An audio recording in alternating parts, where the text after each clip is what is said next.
Now we're ready. Hi, I'm Patricia. Welcome to the 75th episode of A Breath of Song. I'm so glad you chose to do this today, which is extra special because Heather Houston is joining us for a songwriter conversation. Hi, Heather. Welcome. Hi. We were both giving double waves.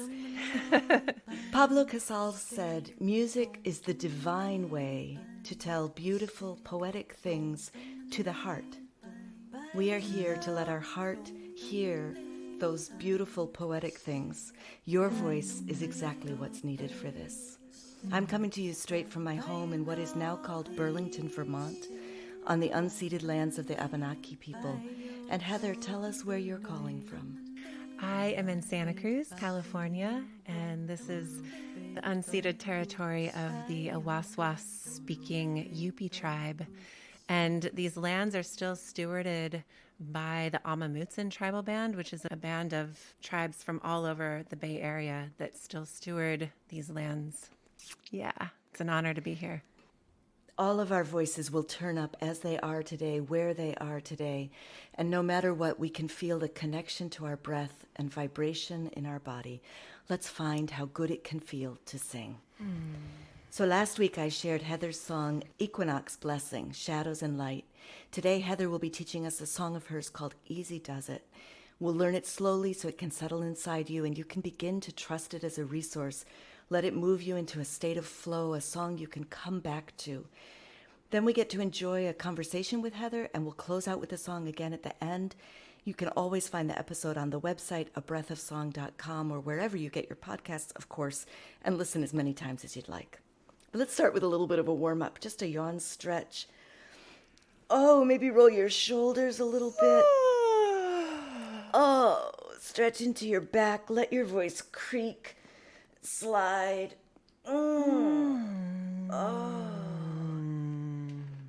And try feeling into maybe your rib cage and just noticing as the breath goes into the rib cage what happens, and as it comes out what kind of sound it carries. And another breath, letting it settle down into your belly, moving those organs out of the way. And as it leaves, let it carry whatever it wants.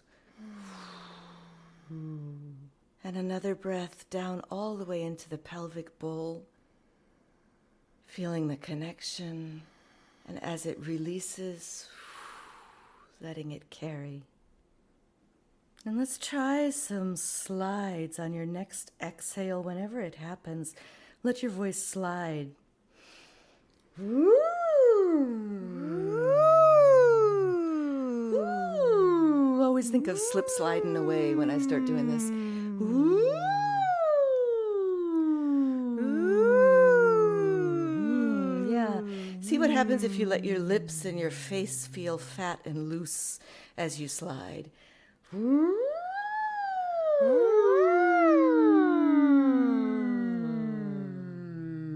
Yeah. How about if you scrunch up really tight and small?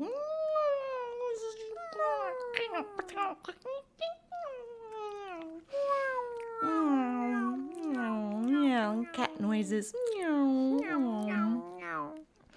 And opening wide to soft dog noises. Oh.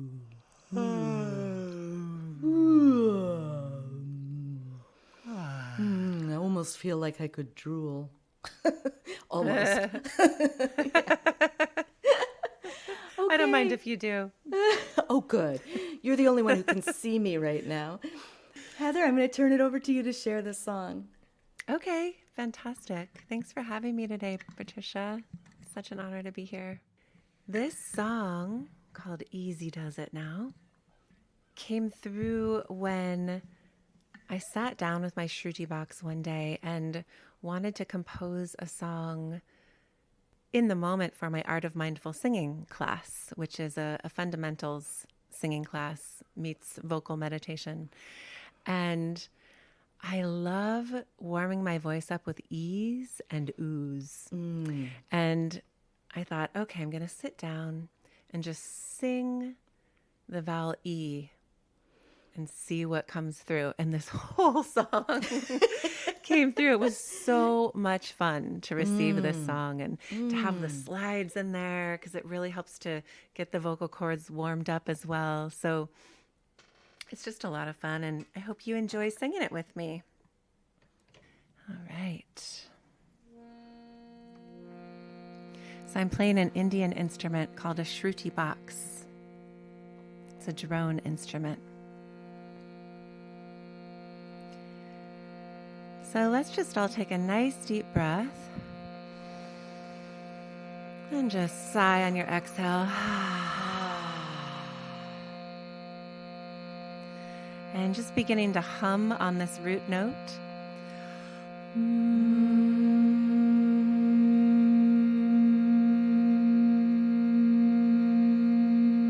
Feeling the vibration of your sound inside your body.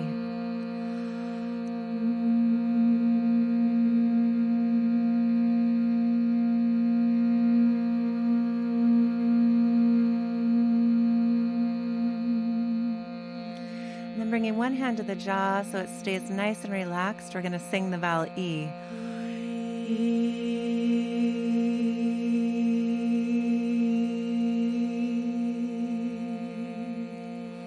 One more time.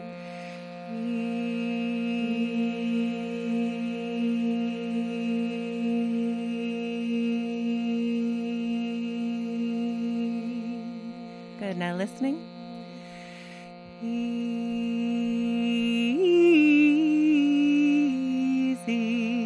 does it now. Try that with me. Easy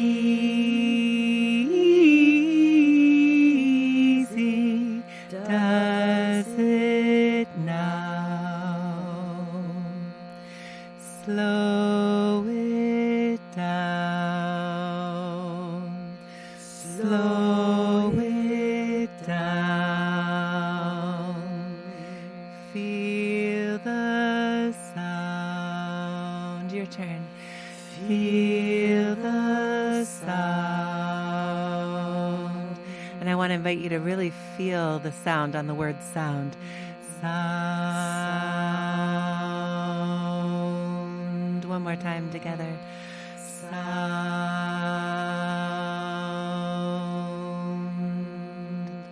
So I like to tell my students to not go any faster than they can feel, than they can have awareness of their voice.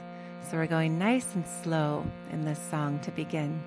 So easy does it now. Slow it down. Feel the sound. Let's do that together.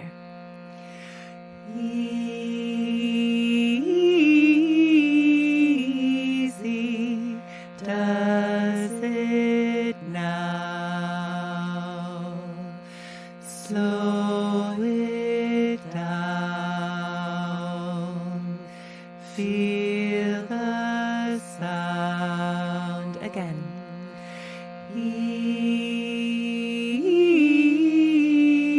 Easy does it now.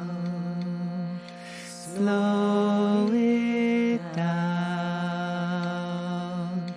Feel the sound. Now listening. As you breathe, sing freely now. Coming back for you. So, as you breathe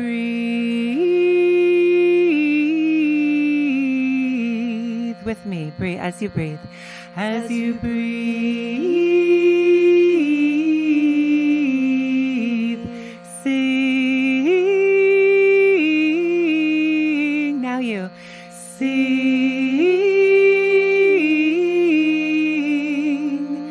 freely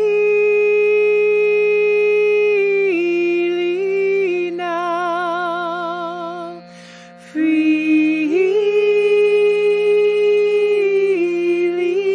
now.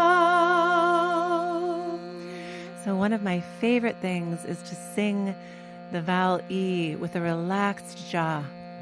Oftentimes when we sing E's, we'll get kind of tight and a little bit too much of a smile, right, to try to reach it. And if you can, relax your jaw and give yourself an inner smile. Lift the cheekbones, and an upper smile, lift the eyes. Here we go, from the beginning. Easy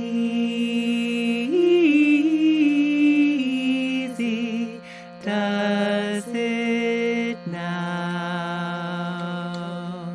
Slow it down. Feel the sound as you breathe.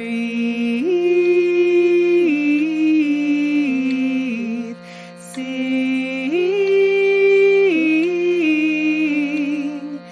freely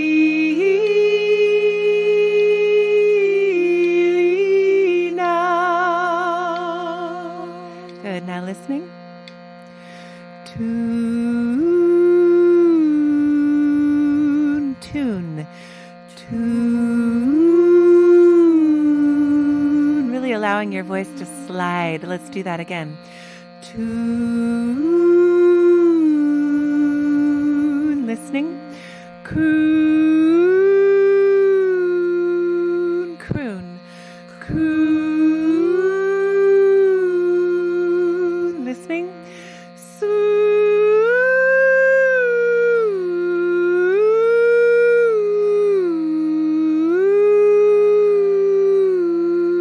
Now you.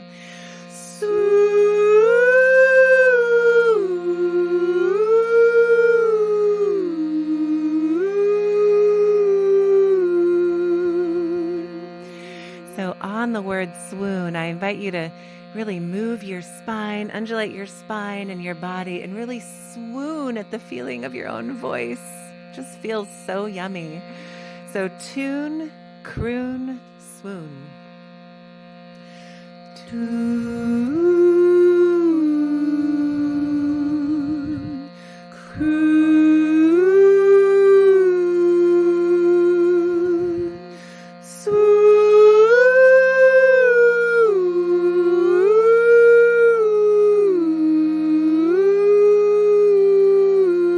Again, together. Croon, sorry, my bad. Tune. Tune, croon,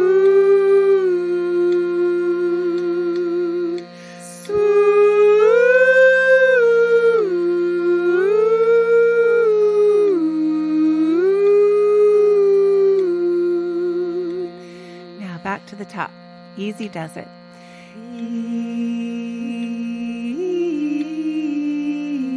Easy does it now.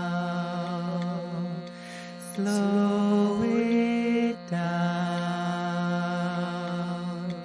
Feel the sound as you breathe.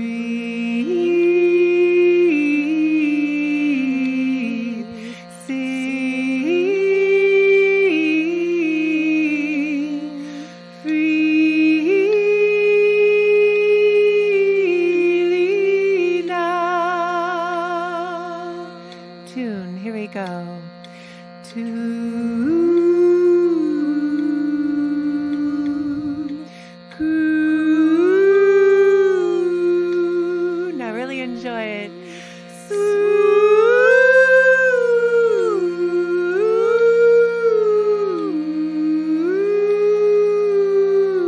From the top. Easy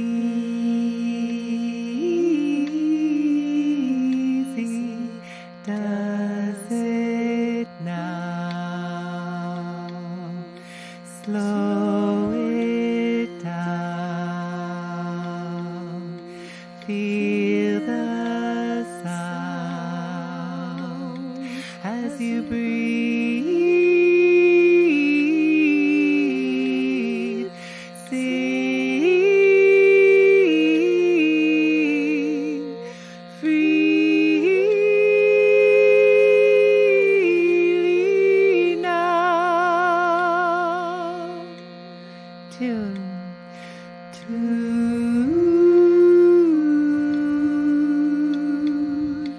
Back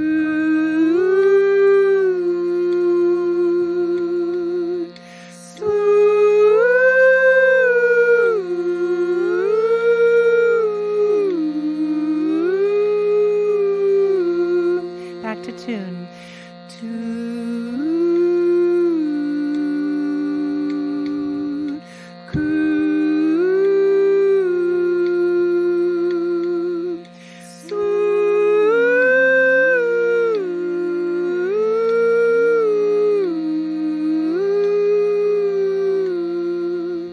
First line.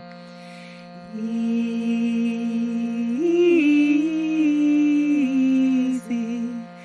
does it now.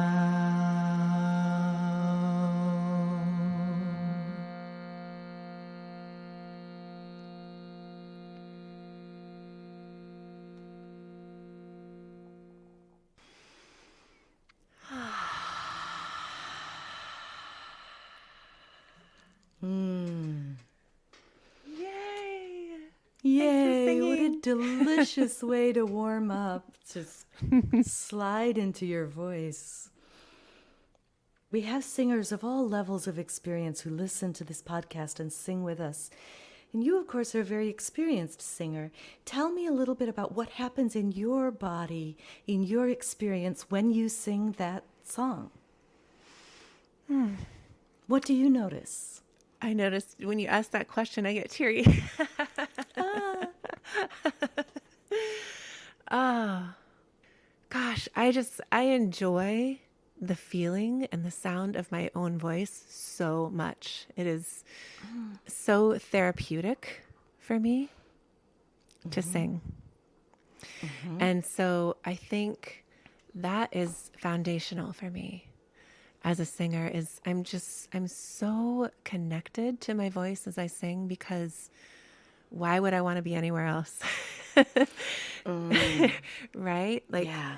you know how the mind tends to wander sometimes. And for me, when I sing, I'm completely embodied, completely mindful, because it just feels so good. It's just so pleasurable for me to sing. So I would say presence would be the word, if there was a word. Yeah, yeah. What do you say to somebody who comes to their voice? Like, I went through years and years of hating to hear my voice, hating the experience of singing, because it felt like it wasn't good enough. It didn't sound right. It didn't sound the way it was supposed to sound, right? And I know people have different ways of coming through that kind of vocal wounding, right? That kind of Yes. harm that can happen when we Yes. start to dislike our own voice. Yes, it's tragic. First, I'll say I taught voice lessons for 20 years. I would see 20, 25 students a week for 20 years. So I, over 10,000 lessons, and often, the first time in my studio, they would just sit there and cry. So really the first step with my students is to listen rather than to say anything, as much as to just ask questions and to listen to their pain and their grief around it.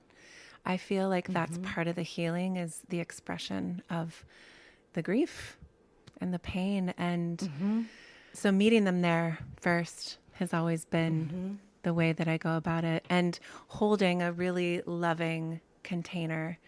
I love so easily. And so to sit there with my students and just beam love at them as they tell their stories is, I think, foundational. And that goes for my song circles as well. And then from there, I like to get people connected with their breath and their voice. I know you like to hum as well, Patricia. Just to get people really tuned into how their voice feels, because I feel like there's a disconnect between what we feel and what we hear.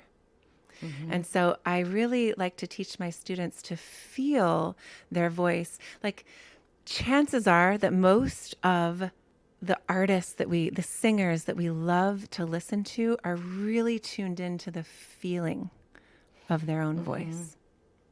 And so that's where I like to take students first, is to feel their own voice and get really connected to how it feels and begin to love that without the judgment of how it sounds or the sound that they're producing on the outside, because it's not about that.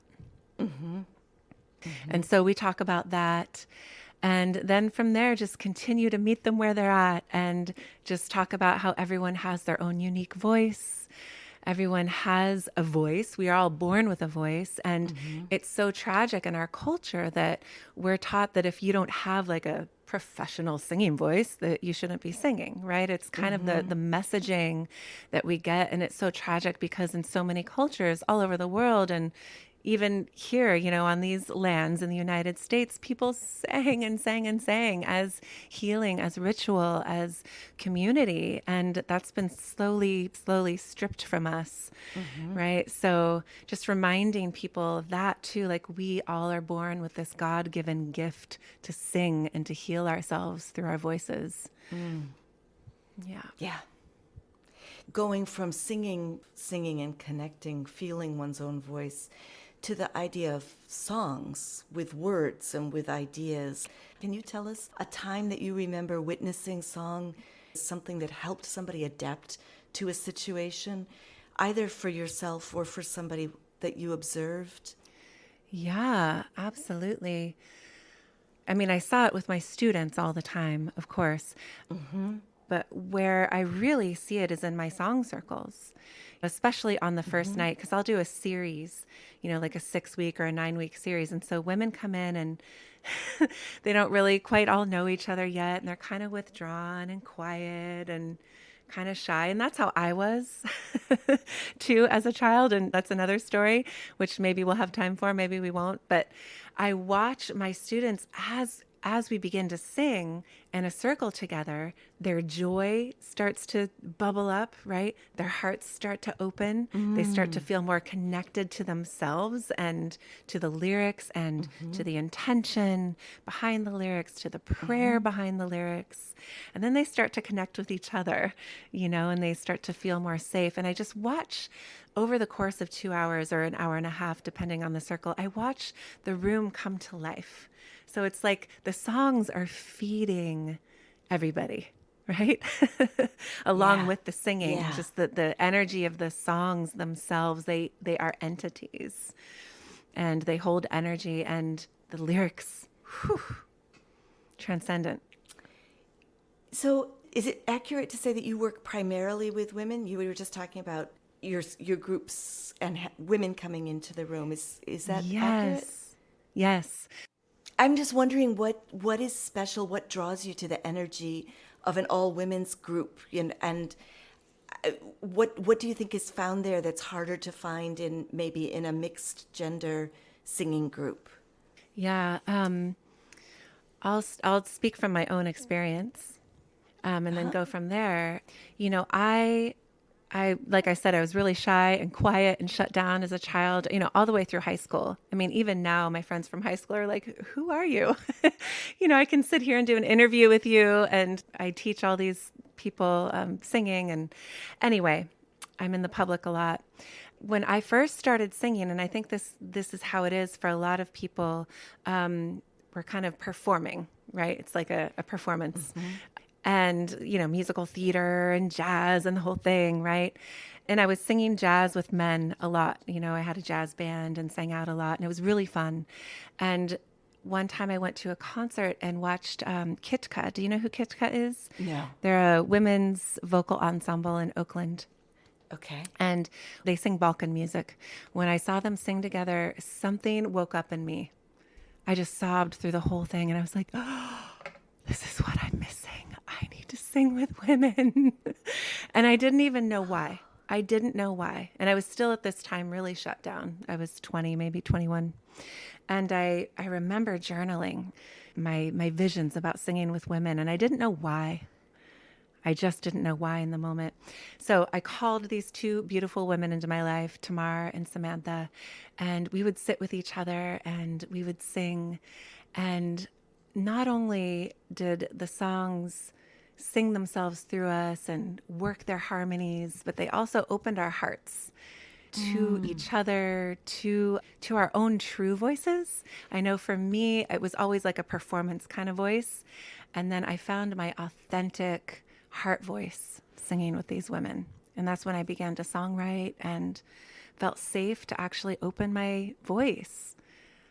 So there's a safety that happens in this culture that is predominantly, this patriarchal culture that we're in. I think a lot of women, myself included, feel unsafe to be our authentic, juicy, yummy, beautiful, passionate, expressive selves. I feel still scared to be my juicy, authentic self sometimes in the presence of men, for fear of, so many things, which I won't go into right now. So for me to be in a circle of women in a trio, I felt safe to truly be myself and truly be myself with my voice and find my heart's song. And so at one point, someone said to me, Heather, you should try leading a women's song circle. This was, 18, 19 years ago. And I did it. And I was like, oh my God, this is it. This is it. Because all these women too, they feel safe in the presence of women to really, truly be themselves. And to bring through like the ritual and the prayer. I mean, not that you can't do that with all genders. For me, I just feel more safe being my authentic self in the presence of women, and also stepping more into my leadership. There's more space for me to step into my leadership. If there's even one man present in the room, it shifts the energetic of the space, even unconsciously. Like we don't even recognize it sometimes that something has shifted, and it's different for each woman. I remember one time I was leading a vocal improvisation group on Zoom. There were 7 women on the call. We were doing various vocal improvisation things, collaborative. And then a gentleman joined, and he's a lovely, lovely gentleman. And we were about to do another thing that we had already set up, a game that we had decided to do. And one of the women said, oh, and I'm going to leave him nameless because the poor guy did not bring this, right? This was from one of the women in the group. She said, what does he want to do? Let's ask him. Yeah. There was this immediate, oh, right. Let's ask him what he wants to do. Now, maybe that was because he was newly come into the room, but I think a lot of it had to do with gender, with sort of an automatic assumption of really we should be doing what the male in the room wants. Yep. And this guy didn't bring that energy. I mean, it wasn't his choice. He wasn't stepping in there and saying, oh, now you should do what I want at all. In fact, he said, oh, no, you've got something going. He stepped back and made it clear that that wasn't what he was doing. But I think there are a lot of habits around gender interaction that are we're very well trained. That are difficult to defer, break, to change. Yeah. So difficult. Yeah. So you've been doing this song leading for a long time, for 18 years. What keeps you interested, and how do you find edges for yourself? I'm assuming that you keep growing because of course, that's sort of innate to humans, right? Yeah. Well, what I found was I needed to keep growing myself because community singing is beautiful. I love it. I love community singing. And sometimes I'm not challenged enough by the rhythms or the harmonies, right? And so what I found myself doing, even 18 years ago, was gathering, like women who are a little bit more advanced with their vocal skills and their ears were drawn to me. And so they wanted more difficult repertoire and I wanted more difficult repertoire. So I started bringing them songs from other cultures. We really appreciate a lot of other cultures in my choir. We sing a lot of the Balkan, Eastern European music and songs in Hindi and songs. I made a list here. I'm like, I know I'm going to forget. We sing songs in Norwegian and Spanish and French and Latin and Gaelic and Portuguese. Right now we're learning a Ukrainian song. And then all these songs are in different rhythms and different harmonies that the Western ear isn't used to. And so that's how I keep stretching myself, is I stretch myself with my choir because they're ready to go there with me and it's super fun. How do you stay interested in the simpler music, that's in the more accessible music that you're doing with your other song circles? What is it that draws you back to those songs as well? Great question. Great question. With those songs, it's more about the heart space that is opened Yeah. in these community circle spaces, and also more about the freedom of expression, because that's really joyful for me to watch my participants feel so enlivened by the expression of the song and by the harmonies coming together and how everything magically fits and works. Like, just to witness, people that maybe have never experienced community singing before, and they come into a circle and they hear all these parts weaving together and they're just like, oh, I get like a contact high. Yeah. And then also the piece of just staying present with my voice while I'm singing. It's always pleasurable for me to sing, no matter what I'm singing. That's beautiful. How do you take care of yourself aside from singing when you're not singing? Oh my gosh. Well, I live in one of the most beautiful places in the world. So, in my opinion, You're my allowed to have humble that opinion. opinion. So I get outside a lot. For me, connecting with nature really nourishes me. I like to hike and walk through the forest or down at the beach. I like to swim in the ocean. I like to stand up paddleboard. Of course, I like indoor activities like yoga and dance. Was this true as well when you were a child? You said you were a shy, sort of a little Yes. introverted, Nature would you was, say? Yeah. I was so introverted. Yeah, nature was my refuge. It truly was. It was the thing that I loved most. I actually discovered how much I loved singing a little bit later on. Like, I would say 9 or 10, I really fell in love with my voice and singing, but I fell in love with nature like little, 3, 4. It was like, I just wanted to be outside. My parents would take me to Yosemite every summer.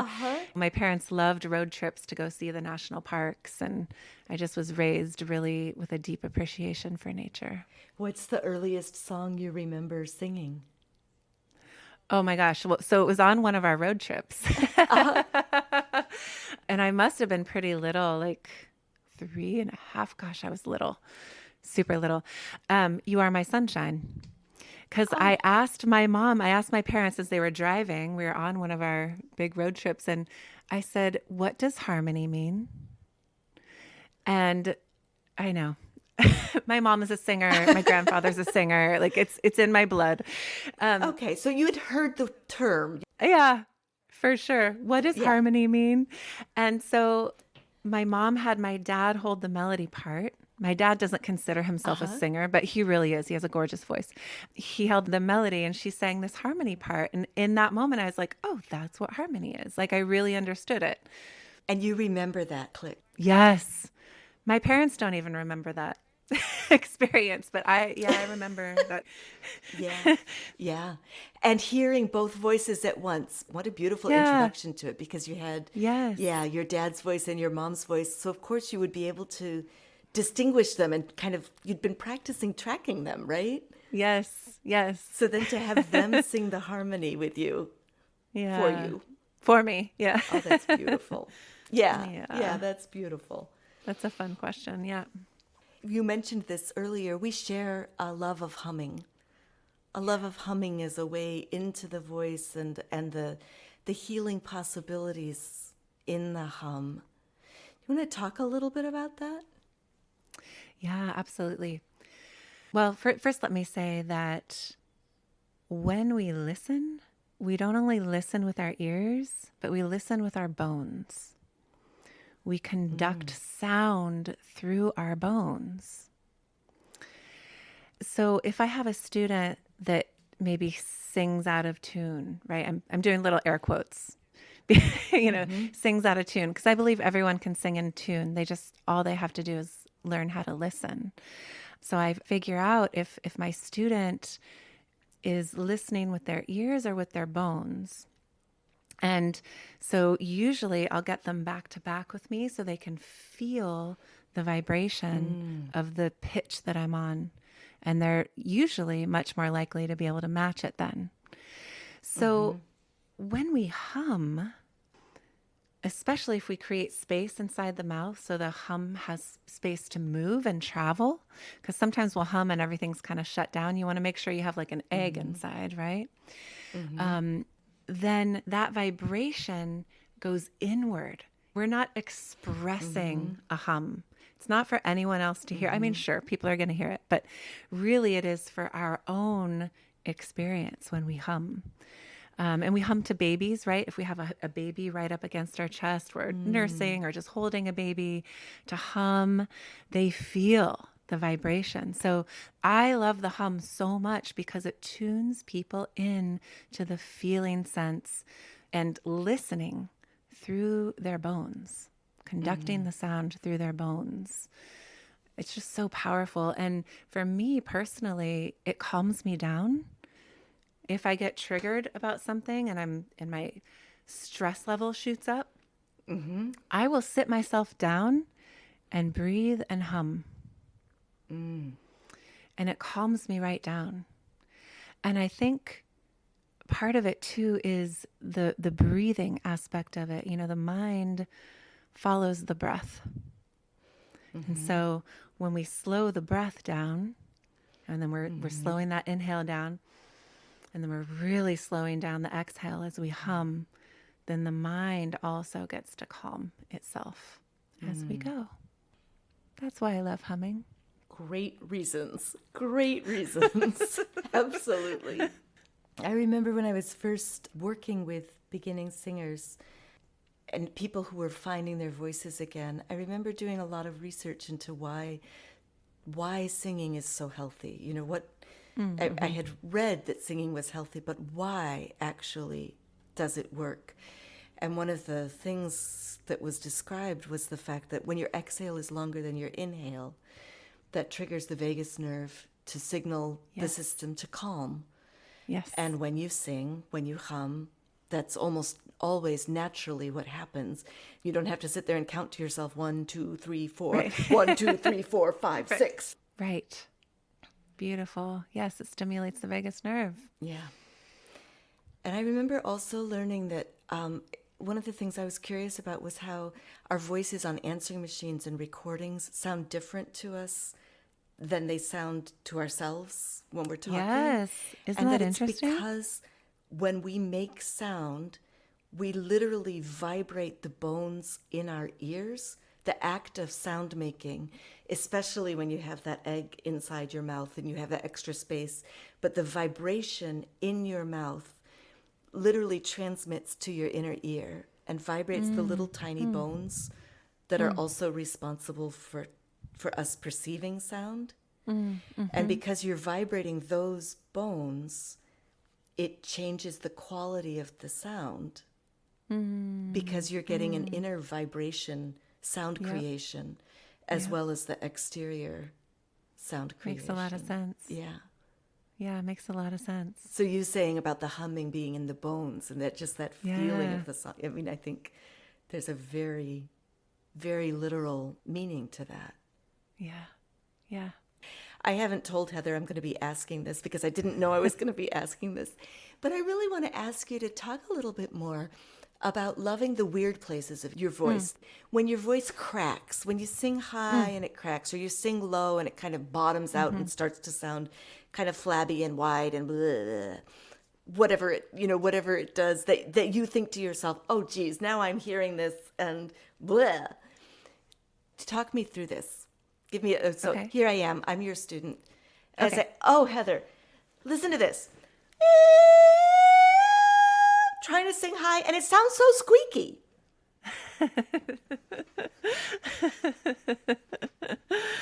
Oh, so I would say that was beautiful. That's your voice. And let's play. Let's get curious about it. You want to? Sure. Take me through. So we're all human, right? And we all have our own authentic expression. My voice cracks all the time. It'll get kind of flabby on the bottom. It'll get screechy at the top. And there are things that we can do to help that, right? I don't believe you. You don't believe me? So, when we sang the easy does it now, right?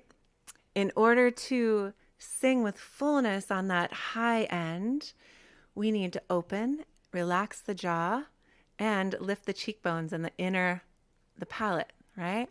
To create space. Sometimes we sound what we label as screechy because we're a little closed when we go for those high notes. And so if we open ourselves up, easy, what's to, su, I'm so relaxed in my jaw, right? If I were to clench up,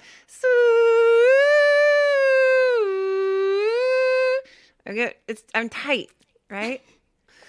The voice mirrors the body. So I take my students through a lot of deep breathing practices to get them nice and relaxed before we start. And so I would just have you, sing that line again with your hands on your jaw. Uh-huh. Oh. And then go ahead and try singing that line again, whatever that line was. I have no idea what that was. It's okay. I'll get my students really connected to the mask of the face. I'll get them doing, N's and N's and G's and, all the things that get us connected to the mask and get the jaw more relaxed and get more space, and that it's all okay. So that question was mostly for the people on this call who aren't experienced vocalists, who haven't gone through training, and to know that there are steps, there are things to do, there are skills. You got to practice. It's practice, exactly. It's not something that you're magically. Maybe some people do it more easily than others, but it's learnable, right? Yeah, absolutely. So now I have a question from the song leaders on the call, who are saying, well, when you're leading your community song leading circles and you're working with a group of 30 or 40, 50 people, however many people are there, present, 20 people, I don't know.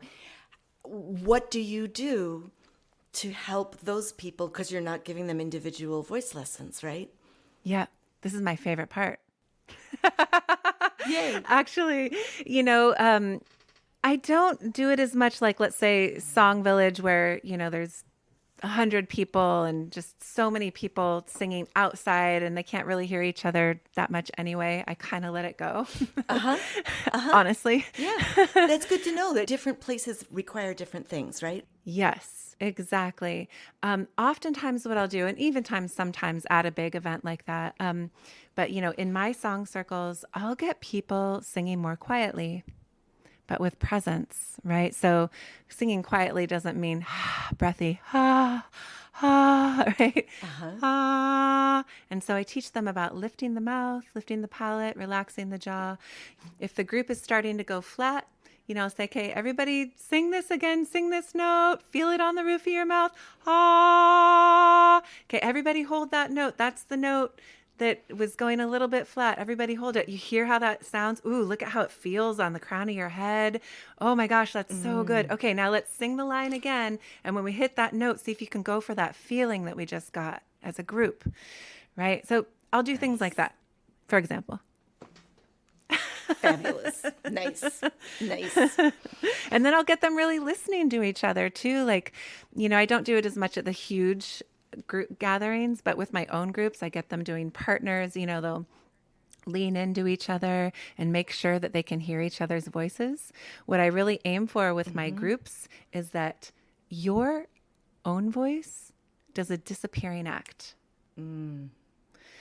So when everyone's voices meet in the center on the same volume and same amount of presence and same vowel shape, your experience of your voice, I don't know if you've ever had this happen, Patricia, and many of my students have the experience of the collective voice and aren't having the experience of the personal voice anymore.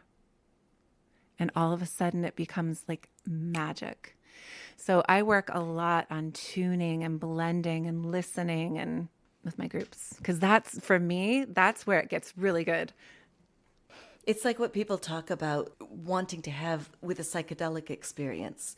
They want to have that out of body experience, right? They Yeah. want to Yeah. experience themselves as part of the whole universe rather than as Yes. just their small single self. Yes. And you can get that through singing. Yeah. You can. Yes, you can. It's addictive. It's That's why it's truly addictive. amazing. It's so addictive. Oh my gosh, it's so fun. We love it. Yeah. Yeah, that's a great question. So, talk to me a little bit about songwriting. We've talked a lot right now about song leading and about singing and voices, but you also write, you compose wonderful songs, right? Thank you.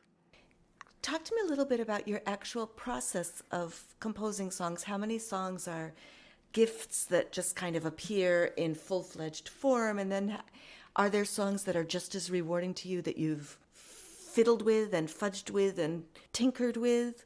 Or tell me about your process. Yeah. Well, it depends on the song. Some of them come through all in one piece, like I'm channeling it.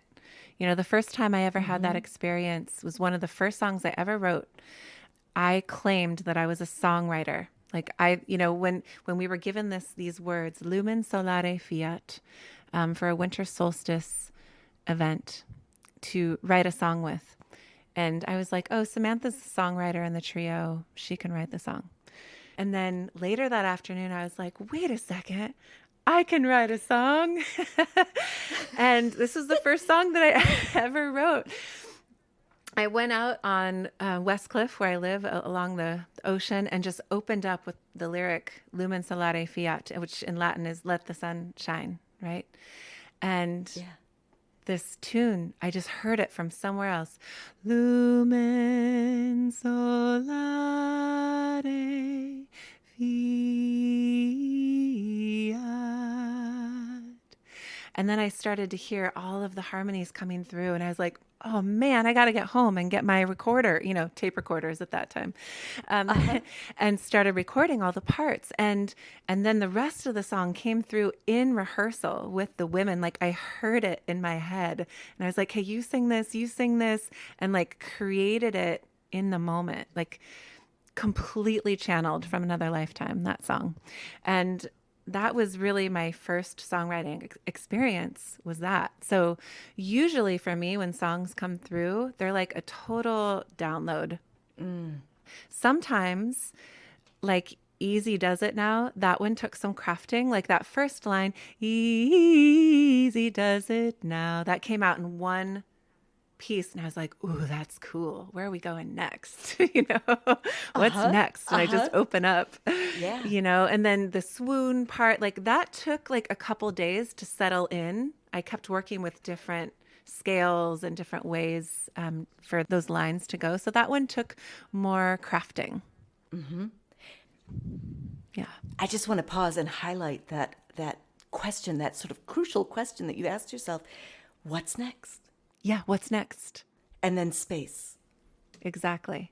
And that is it. Truly, you have to give yourself enough space to receive a song. I mean, it is a sacred act, which is why we are being more and more careful in our community singing world to give attribution to these songs, to these songwriters, right? To carry the name of the composer with the song, because it wasn't just random. It wasn't an accident that anyone brought through a song. Like they were deep in grief, or they were deep in struggle, or they were elated, or they were in love, or, they were feeling something really deeply. And then combined with opening to listening and to communicating with the muses, or with the universe, or whatever you want to call it, right? And from there, receiving these songs. It takes some courage, I think, to be quiet and to be receptive in this fast-paced culture that we're in. So I just give so many props to all the songwriters out there. It is a big deal to tune into the heart and to tune into the ethers that much to receive music medicine for the people. And it's also so deeply satisfying. Yeah. I think, at least for myself, Yeah. when I make enough space for a song, it's so incredibly magical that there's a song there, waiting to be heard, and such a complete whole self experience to let yourself hear it. For me, Right. To let yourself hear it as it's singing itself through you. yeah, Yeah, it's a powerful moment, isn't it? yeah. Tell me a little bit about silence. Silence is part of it. We wouldn't have sound, the contrast of sound, without the silence. And I believe that silence really is a part of the singing. Like, we want to leave space. Right? Trying to think of a song. Anyway, trying to think of a song. I only have like 10,000 stored in my brain, and I can't think of one. One, that's right. Do you know, I have a friend who song leads completely off the cuff. She goes to all of her song circles, has no plans, just lets things appear. I'm like, I can't do that. I have a list. I don't necessarily follow the list. I might get there and there might be another song that's presenting itself that's more important that needs to be sung. But I have a backup list, because what happens to me in those moments is I'm like, ooh, you know what song would be good for that? There's a song I know that would be good for that. Just give me wait, I'm going to come up with it in 10 more minutes or 20 more minutes or something. Yeah. I'll do that sometimes too.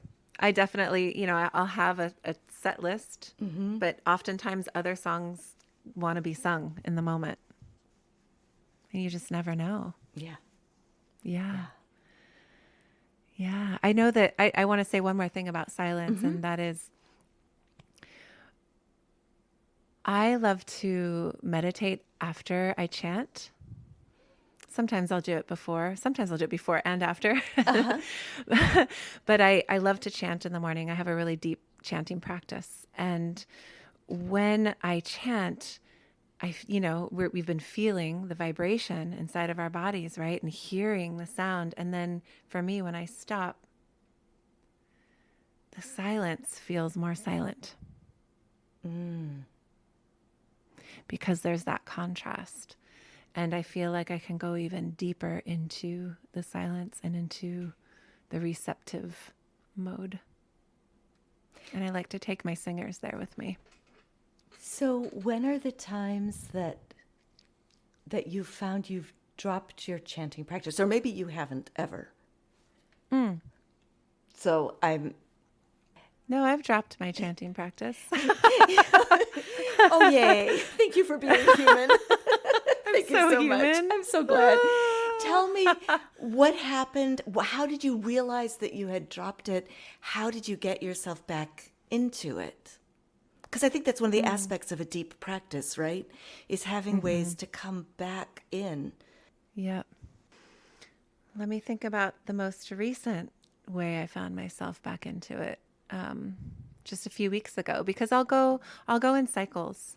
I'll really chant deeply for 3 weeks, a month, and then something will shift. Usually I'll go travel. That's usually what it is. I think that's what happened. I went to the Yuba River with a friend, and then, just things felt a little discombobulated, bumpy getting back, and had to find my way back. So here's one of the ways that I find my way back. I have to cleanse and clear my space. I don't want to sit and chant in a space that feels messy and disorganized and dirty. So I think when I get back from traveling, there's things everywhere. I'm still trying to get organized again, and I actually just don't want to sit down which Yeah. is which is funny because that's probably the time that I Most- could use it the most. But I'm like, okay, now my space is clear. Like it's clean. I've cleansed it. And then I'm back on it again. I find that that's really true for me. Like Yeah. bed made, all the clothes away, my altar's nice, all the things. And I feel feng shui really matters. Yeah. I feel like I can sit and do my practice. Uh-huh. Yeah. That's my honest answer. Yeah, yeah. Is cleaning my space, Cleaning it clearing up. my Yep. space. Yep. I hear you. I love that you asked that because I had no idea what I was going to say. And then here it is. And I appreciate that too. Now, if I get lost again, I know how to find my way back because I said it out loud to you. Maybe sometimes there'll be other ways back in. Who knows, right? Yeah. Yeah. Yeah. I always find for myself that as soon as I think I've figured out, oh, this is my way back in, then it doesn't work the next time I try it. Right, So I there's hope I something haven't else. crossed your way back in. I hope I No, haven't. no, no. No. Sometimes I'm inspired by my students too, so I've been teaching a course called Singing is Sanctuary this fall. And when I teach my Art of Mindful Singing course as well in January, I'm really much more on top of it with my chanting practice because I want to be able to practice what I'm teaching. Right. So I'm really dedicated in those times too. Yeah. What a brilliant idea to design a course that leads you to do the things you want to do. Yep. Yeah. That's what my whole life is about, Patricia. I think that's brilliant. Brilliant. I have created a life where I just get to do the things that I love to do. And I'm always brought back to it because that's what I do. Yeah. I sing with people. Yeah. Is there anything coming up for you that you're particularly excited about that you'd like to share? Yes. I just launched actually our next song leader training, song and chant leader training, I like to say, because a lot of the songs that we do are chant like. This is cohort 5. So Wow. Yeah. So I've graduated 4 cohorts from a 6-month training, and we have another one coming up in January. So if you are feeling ready to step into your leadership role more as a singer, as a song leader, then it's a good spot for you. We start in January. And of course, there will be a link in the show notes. Great. I just want to say too, it's so exciting because we have circles all over the world now. I have circles, Sisters in Harmony circles in Australia and all over Europe and Mexico and Canada and all over the United States. There are these women that I've been able to nurture into stepping into their leadership, and they're now leading circles of their own. And it makes me feel so happy because I know for myself and my community how transformative this work is. So we're lifting up the world with singing. What's something that surprised you in one of these cohorts? Something that surprised me in one of these cohorts. I've surprised myself. How so? Just in how myself I am.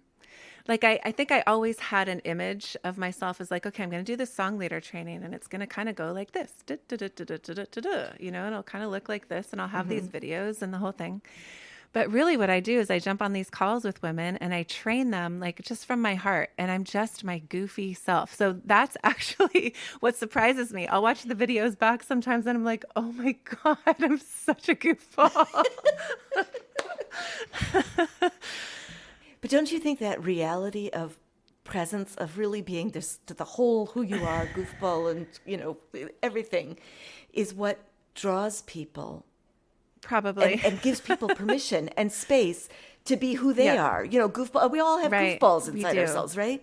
So it's so beautiful to see somebody allowing their goofball to be there, because then you can allow your own goofball to show up. And when you're not spending all that energy saying, okay, this part of me is not allowed here, and this part of me is not allowed here, and this part definitely, I'm not letting this part show up, then all of a sudden you're bringing your whole self, and it's so much richer. Exactly. And it gives other people permission to do the same. Exactly. Yeah, which is so fun. It's funny because I think, I've always done that, I think in my song circles, but to see myself on video, like I really surprised myself. Oh my gosh. Anyway, we're all goofballs at heart, aren't we? We are, and it's a good thing. So are you good for lightning round questions? Sure. You can answer them with your inner goofball. Whichever part shows up to answer is Great. welcome. What's an album that was really important to you? Paul Simon, Rhythm of the Saints. It brought me out of a dark night of the soul. I was super, super depressed and having a really hard time, really struggling in college. And someone lent me their CD of Paul Simon, Rhythm of the Saints. And I put it in my CD player. It stayed there for like 3 months. It, like all the rhythms and the harmonies. I mean, it just brought me back to life. Praises to Paul Simon and his work with connecting through cultures. Yeah. What is your favorite soup? Butternut squash. Yes, me too, and you're the first one. Really? Yes. That's amazing. Yes. Do you make your own? Yes. Me too. Me too. Oh. Squash and some apple and Uh-huh. I like to put leeks in mine. Oh my God. Oh, so yeah. good. And some ghee. yeah. Oh, ooh, that would be nice. Yeah, I haven't Put a little done ghee that. in there. Yeah. And do you puree? Yes. Oh, yes. Absolutely. Yes. Okay. Good. You too? Good. Yeah. Yes. Yeah. Right. Yay! Yay? What is your favorite replacement curse word when you're in a place where curses are not allowed? You're working with young kids or you're on some Apple platform. Shoot skis. Shoot skis. That's a new one. Yay. Shoot skis. Shoot skis. That sounds like a very Vermont curse word. Does it? I have Seems no like idea. I should have heard that before. Oh, there's a ton of skiing in Vermont. So, shoot skis sounds like... I have no idea where I got that. What is a sound that you feel strongly about? Doesn't have to be a beautiful sound or an ugly sound, just some kind of a sound that brings up strong feelings for you. The owls. This morning I was in my hot tub and the great horned owls were out here hooting. It was, I got up so early this morning. I was up at 5. Anyway, that sound brings me back to my childhood because where I grew up, right down the road, really a few hills over, I grew up with hearing the owls hooting at night. So it just like stirs a place of magic in my heart. I have only heard a great horned owl knowingly, maybe twice in my life. I've heard a lot of barred owls and different other kinds of owls, screech owls, but that sound was such a huge sound. It's really resonant. Oh, yeah. Yeah, and then when they're talking to each other, oh my God. It's amazing because you'll hear one from this tree, on this side of the ridge, and then way over here on this tree, on the other side of the ridge, and they're talking to each other and echoing, and oh my God. Beautiful. It's magical. Who is an artist you wish more people listened to? I'm going to say Lindsay Scott. Okay. So you can look back at episode 70 to track down some Lindsay Scott for yourself. Yeah. What I love about Lindsay Scott is how much she brings her prayer voice through her music. For me, singing is prayer. And Lindsay also, I resonate with Lindsay in that way. So I really want more people to listen to her music and be in the prayer space with their singing. Yeah. I love that you come at your music from the jazz background as well, and have come to this place of prayer space with your music. Because a lot of times when people come from a background that's highly technically focused, as I think a lot of jazz singing is, there's a lot of pressure for technique. Yeah. And of course, the very best jazz singers are also thoroughly in prayer and channeling and connection with their voice. But it's hard to figure out how to get there through the technique road, right? Sure. Because technique puts us so much up in our head. It does. And out of our hearts. Yeah. And if you've started through that road, how do you then bring yourself back to that heart space? Well, it's really about the lyrics. Right? So when I was singing jazz, that's one of the things I didn't love about it was I couldn't get behind the lyrics most of the time. The message of the song is embodied within us before we even sing it, right? The intention of the song is embodied and in our hearts before the sound even leaves our mouths. And so I would say to have words that you feel, that one feels really in alignment with. For me, that's how I found my way to my prayer voice with singing. You know, I was raised in Christian church and, you know, hymns and the whole thing. So I had that foundation of connecting to the words of the songs and having it be prayer. But I had to, you know, it was a long journey to come back to that in a way that feels authentic to me, authentic to my soul, to pray with my singing voice in a way that feels authentic has been a journey. But, you know, since I started singing with Tamara and Samantha, it's been there. It's been so fun. And part of it for me, I truly believe that prayers are amplified. They're doubled when we sing them, when we sing our intention, when we sing our prayers. That energy is magnified, amplified, doubled. And so She who sings prays twice. she who sings prays twice. Exactly. Just like that. Who said that? St. Augustine. Okay. St. Augustine. Great. Yeah, just like He that. said he who sings, but you know, Yeah. She What who did he sings know? prays twice. Exactly. That's exactly it.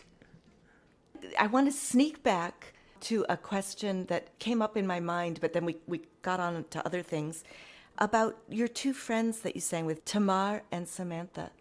You said you called them into your life.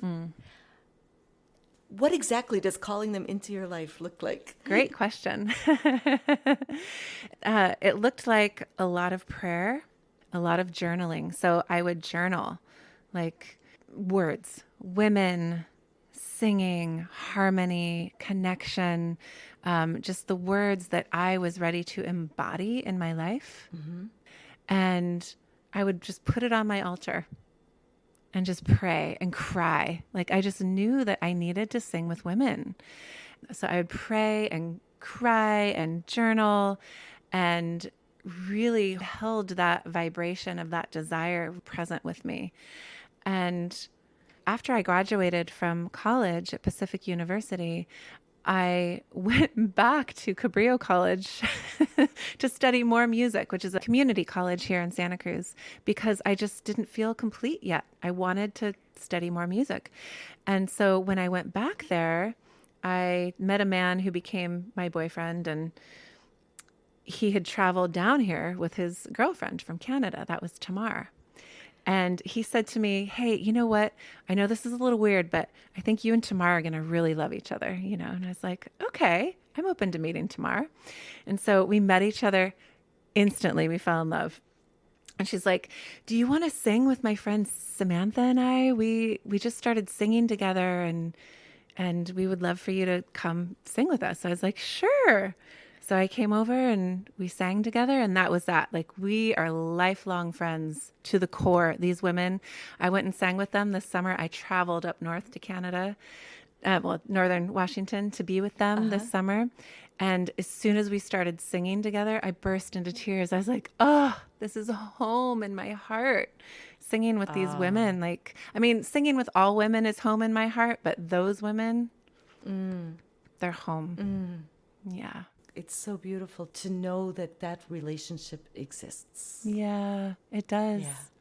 Yeah, and even after Tamar went back up to Canada, a woman named Molly Hartwell started singing with Samantha and I, and we formed a group called Sirens. And even with Molly, that same kind of sisterhood came into the space. And it was just, oh, it is. It's possible. It's so possible. Molly Hartwell wrote Put Your Roots Down. Yes. Yes. And that song, that is one of the most downloaded songs on my podcast. Mine. It was like my second episode. I didn't know who'd written it at the time. And I was like, tell me, if anybody knows, let me know, because Totally. I'm trying to track this down. And you came up with it. Do you want to know how I figured it out? I heard you started teaching it. And she was like, that's my song. Well, no, not Oh, that's what I exactly. heard. Not Okay, exactly. all right, tell me. I had been Tell me the teaching real it for story. years. And I didn't know who it was by. I learned it through Amy Ringel. So I tried to ask Amy Ringel who she learned it from. She couldn't remember who she learned it from. So I put it up on my website. I'm like, and who knows who this composer is, right? And one day, Molly Voxers me. You know Voxer? That app. Anyway, it's like a messaging thing. And she's like, Heather, I'm going to be leading songs at a Blessing Way here in Asheville. And do you have an idea of some songs that I could lead?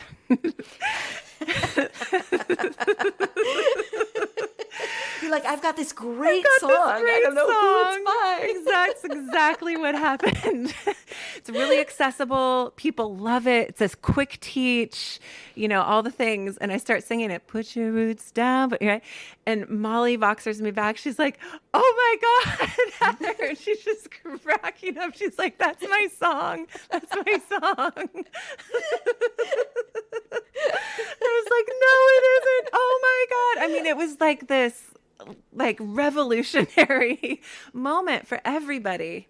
And she had no idea how that song even got out. She's like, I hardly sang that song in Santa Cruz. I don't know how it truly got out. So then if you go to my website, you can hear her original version of Put Your Roots Down, which is a little bit different than the way it came through the song lines. And I ended up, I think I put the link to that on the show notes for my version of it, which is the telephone version, that traveled through several song leaders. Because I think coming back to the song leader's original intent is always a great idea when you can do it. It is. Yeah. And she gives her blessing for everyone to sing it however they're singing it, because that song brings so many people so much joy. Yeah. And, if you think of it, if you're singing that song a lot, maybe drop Molly a line and give her a little money in PayPal. Giving a plug for the songwriters here, because I don't think Molly has seen any, money, any financial recompense for that song, and everybody loves singing it. So, if you think of it, if you're listening to this and you sing that song a lot, so if you can get in touch with me to get in touch with Molly and give her some money. Yeah. Just give them a little plug. It's one of those things that's really awkward in the song leading world right now, is how to actually make a living out of this thing that we love doing. Right.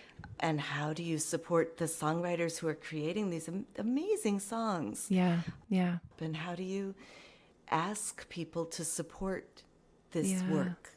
Yeah. Because the fact is that we need to pay rent. People need to eat. They need to buy food. They need, this. And the fact is that at the moment, that's through money. The way that we express value for something is by paying for it. Yeah, exactly. I think truly it's an ongoing question, right? I think it's an evolving question for all of us in the song leading world right now. For me, I have a donation button on my songs page. So, people can just give a donation when they feel like it. And then some people, I don't know, it's different for everybody, isn't it? It is. I like to give people money. If I sing if I bring their songs to my choir, then I'll give them a little portion of proceeds from the door of the concert, right? I'll give a little $50 or, something to recognize that our choir was earning money singing their song. Yeah, we all have choice with it, right? So what feels in alignment for each of us to ask, what feels in alignment for each of us to give, I think is the way we have to go about it for now. I think it's trickiest with things like my Pocket Songs group, where it's not a performing group. Yeah. Right? It's never going to be a performing group, but people are paying to participate. Right. So it's one of my primary income sources. Right. you know? Right. So I am earning money from the quality of the songs that I'm bringing. Right. So I certainly owe the songwriters something Yeah. in this Yeah. exchange. But if I paid all of my songwriters $50 a song, I would no longer earn any money I from my know. I songwriting because I'm know. doing 6 to 8 songs a time, you know, I and so trying to know. sort through how do I do this with honor and respect Yeah. and alignment and with some kind of integrity. Yeah. Yeah. It's such a Yeah. question right now. I like to ask people for their blessing. You know, when it's in my song circle community and not necessarily my choir. Yes, I still am earning money from that. But what I'll usually do in that case is ask for the blessing of the songwriter to carry their song. That's a lovely way to put it. Yeah. I don't know. We're on a journey I don't with know. it.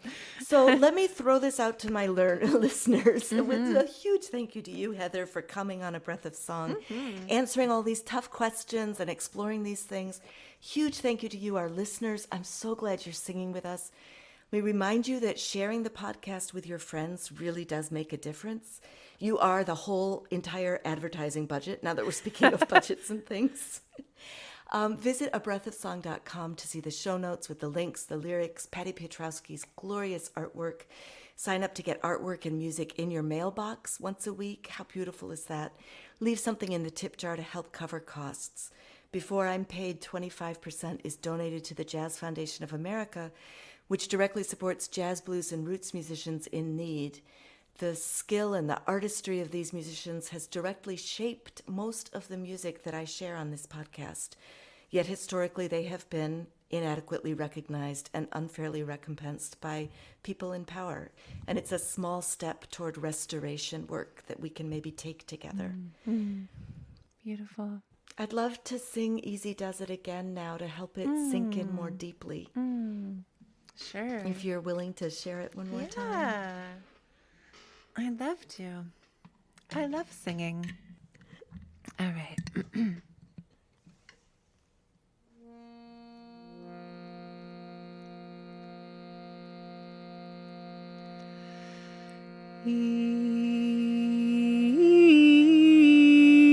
Easy does it now.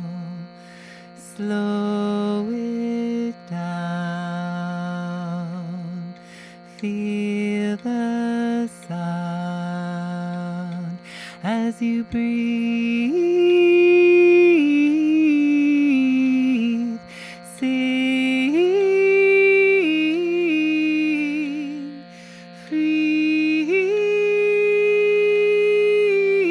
freely now. Toot,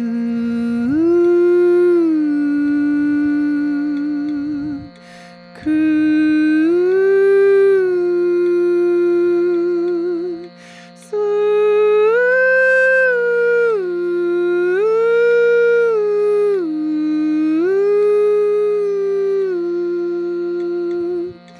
Toot,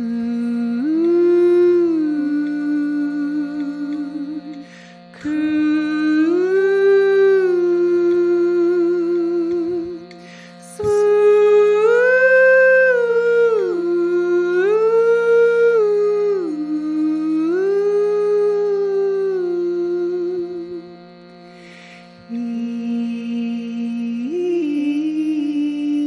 Easy does it now.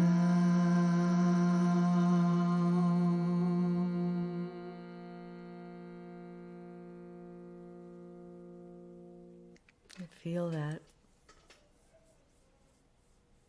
How good that feels. Thank you for joining Heather and me today for A Breath of Song. I am grateful that you are taking care of yourself and listening to your voice. I believe making a better world starts with tuning in to ourselves and each other, which is what we just did. So yay us. Yay. If you're liking this podcast, please share with a friend. And next time we'll plant another song. Be well.